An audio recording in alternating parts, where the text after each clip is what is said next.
नमस्कार, माझं नाव आयशा शेट्टी मन्यार, राहणार आव्हाड. या 1500 रुपयाचं तुम्ही काय करणार आहात? 1500 रुपयाचं म्हणजे जे 1500 रुपये मला मिळतील त्याचा माझ्या मुलाच्या शिक्षणासाठी त्याचा वापर करेल मी. आणि ते 1500 रुपये महिना सांगितलेला त्याबद्दल धन्यवाद म्हणते. Okay, thank you.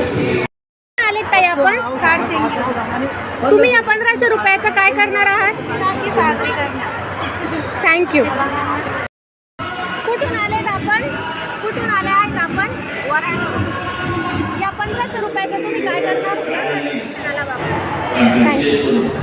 कुठून आलेत ताई आपण? तुम्ही या 1500 रुपयाचं काय करणार? मुलींच्या शिक्षणासाठी. थँक्यू. येथे राहते. मला हे 1500 रुपये खूप कामात येणार आहे. ते माझ्या घरासाठी खूप खूप कामात येणार आहे. माझं मुलं शिक्षणासाठी आहे. मी पण त्याला 10-1500 रुपयाची मदत करू शकते.